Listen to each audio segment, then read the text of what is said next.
There is a saying that faith is an acronym for forsaking or I take him.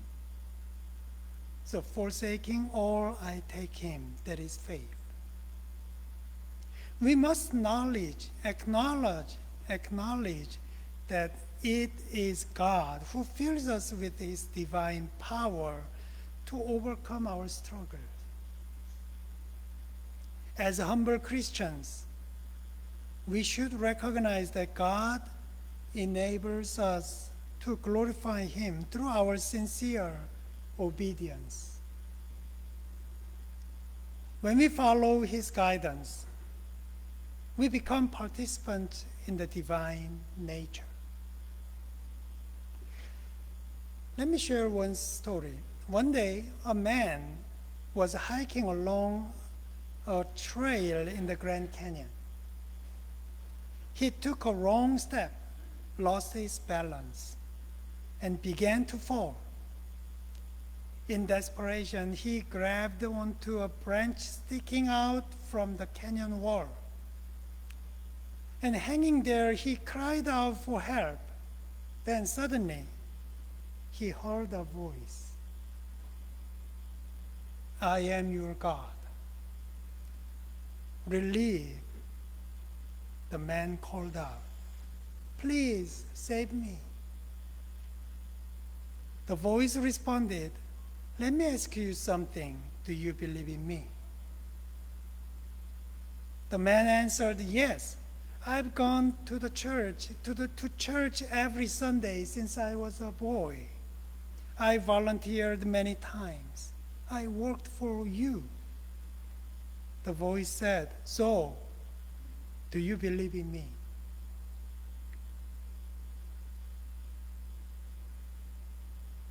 Then he said, yes, sir. I've even given offerings and tithe occasionally. Then the voice said, if you believe in me, let go. The man hesitated. He was hanging on for dear life. When he heard this command, he quickly shouted, is there anyone else out there? Help me.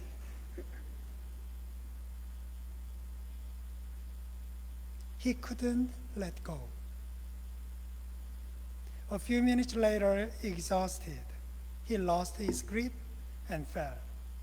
But to his surprise, he landed safely on a small platform, just 1 foot below. Because of fear, he hadn't seen that place. In Proverbs chapter 3, verse 5 and 6, it says, trust in the Lord with all your heart, and do not rely on your own insight. In all your ways acknowledge him, and he will make straight your path. As God's children, we are called to acknowledge him in every aspect of our lives. When we fully trust in him, he will guide our path. This is faith. In today's verse 3, it says, his divine power has given us everything needed for life and godliness through the knowledge of him who called us by his own glory and goodness. The Apostle Peter assures us that God takes care of us with his divine power, a power far beyond anything this world can offer. When we place our faith in God, we are protected by his mighty hand. Therefore, we must offer him our unconditional obedience. Then we will truly be participants in the divine nature.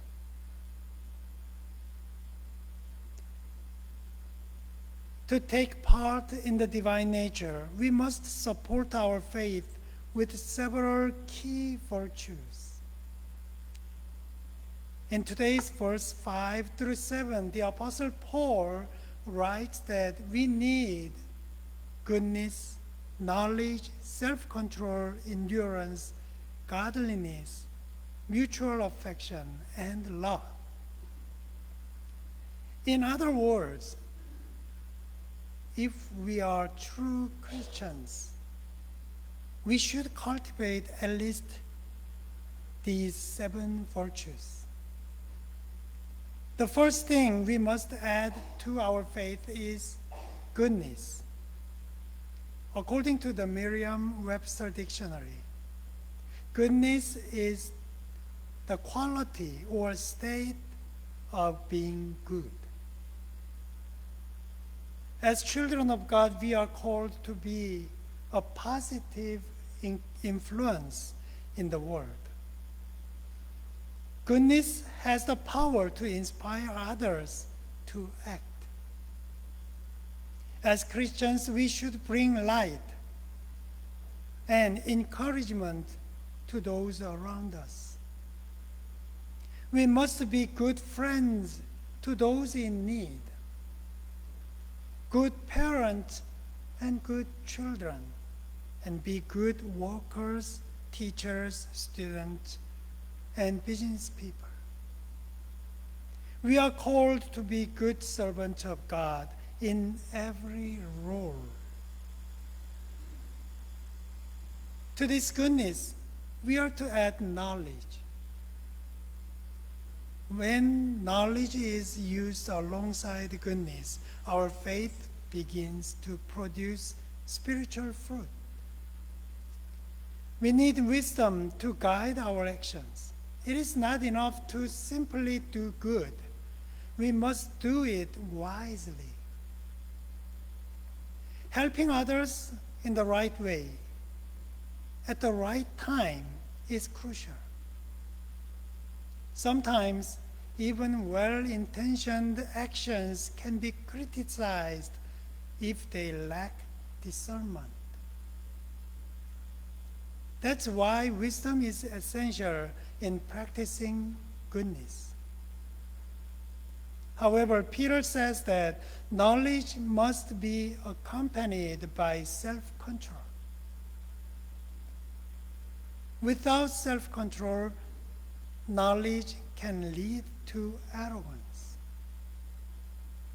Because of our sinful nature, even our good deeds can become a source of pride or be used to seek personal honor. In Proverbs chapter 16, verse 18, warns us, pride goes before destruction, and the haughty spirit before a fall. Too much pride leads to ruin.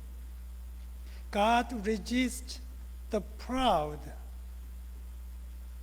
but gives grace to the humble.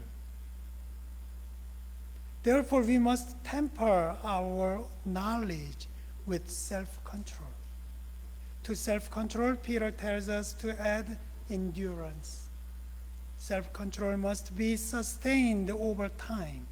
Our spiritual practice is not temporary. It continues until we enter the kingdom of God. So we need endurance. Life will bring trials. We may face illness, hardships, or the consequences of poor choices.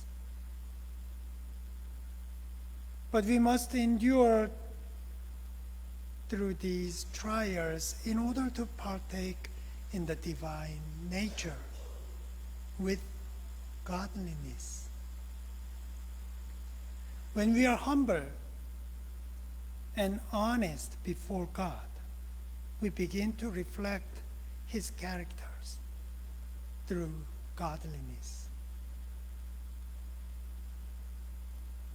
We should do our best to grow in these virtues. Then Peter says to add mutual affection and finally love. Mutual affection refers to kindness and love. We may appear godly outwardly, but if we lack kindness, our faith is empty. As Christians, we should be gentle,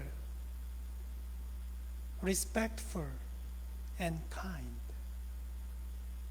Unfortunately, some people lose the grace they received from worship service as soon as they step into the church parking lot because of somebody go through before them.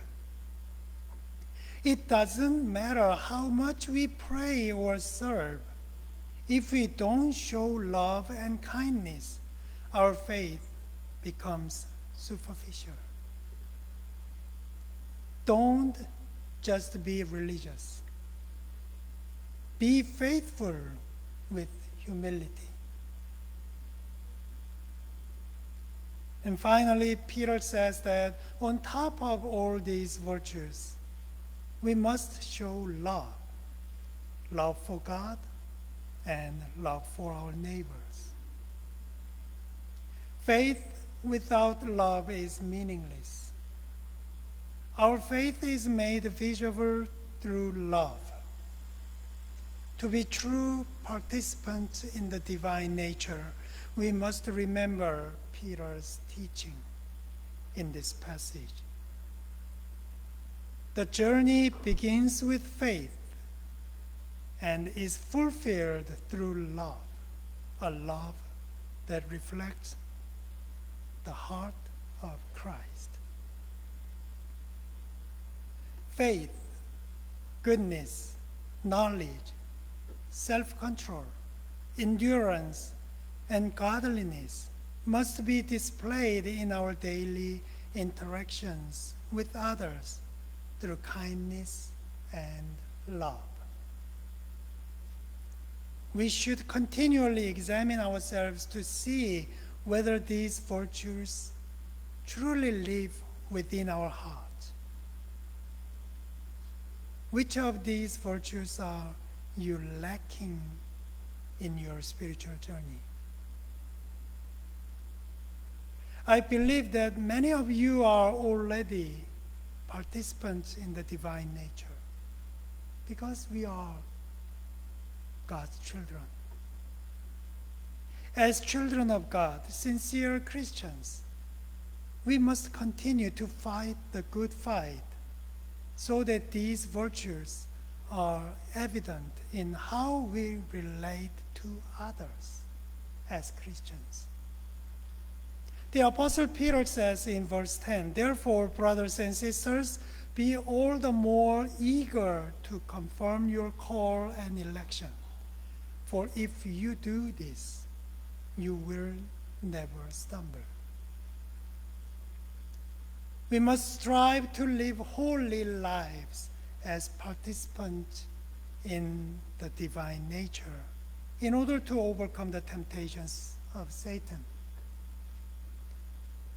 When we take our eyes off of God, the enemy seizes the opportunity to attack our spiritual identity.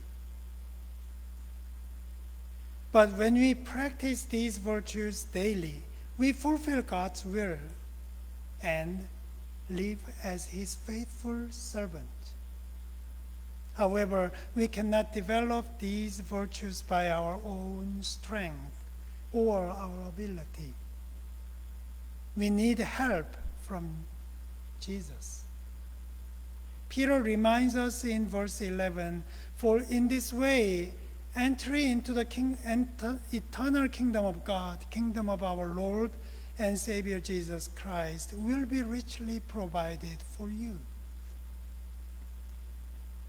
As we follow the path of faith, Jesus himself provides these virtues for us despite our unworthiness. We are not perfect, but Jesus makes a way for us to enter the kingdom of God. Therefore, ask for God's help to be holy as participants in the divine nature. Do good to others as true Wesleyans. Serve with love. Help those in need. Let your heart reflect the heart of Christ. Then God will strengthen you and fill you with his abundant grace. Let us pray. Living God, we thank you for leading us into this time of worship. Thank you for teaching us how to participate in the divine nature. As your children, help us to practice faith with goodness, knowledge, self-control, endurance, and godliness. Be with us, Lord, so that we may love our neighbors and treat our brothers and sisters in Christ with kindness. In Christ's name we pray. Amen.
God of mercy, you ask not for empty sacrifice, but for hearts full of generosity.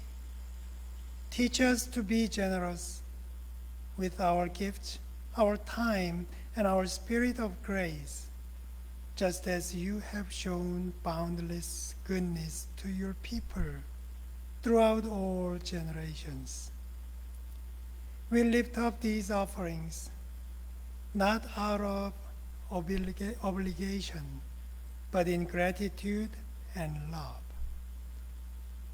Bless them, Lord, that they may be used for the work of good news in our community and throughout the world. And now, as children of God, we pray as Jesus taught us. Our Father, who art in heaven, hallowed be thy name. Thy kingdom come, thy will be done on earth as it is in heaven. Give us this day our daily bread, and forgive us as we forgive those who trespass against us. And lead us not into temptation, but deliver us from evil. For thine is the kingdom, and the power, and the glory forever. Amen. Our closing hymn today is number 407, 407, Close to Thee.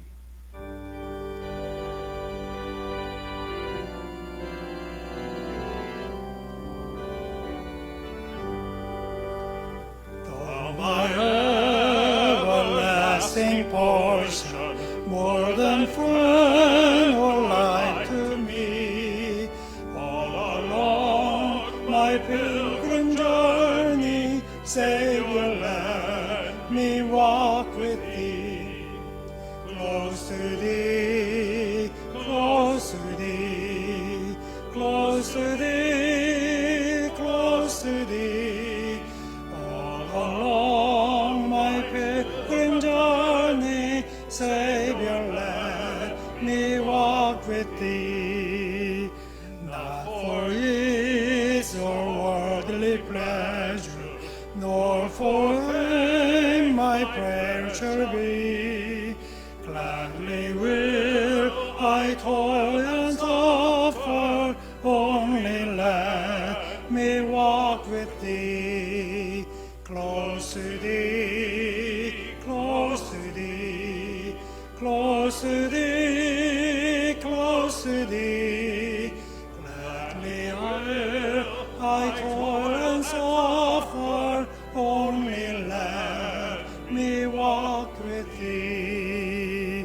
Lead me through the veil of shadow, bear me o'er life fulfilled sea, and the gate of life eternal may I enter, Lord, with thee. Close to thee, close to thee, close to thee, close to thee. Then the gate of life eternal may I enter, Lord, with thee.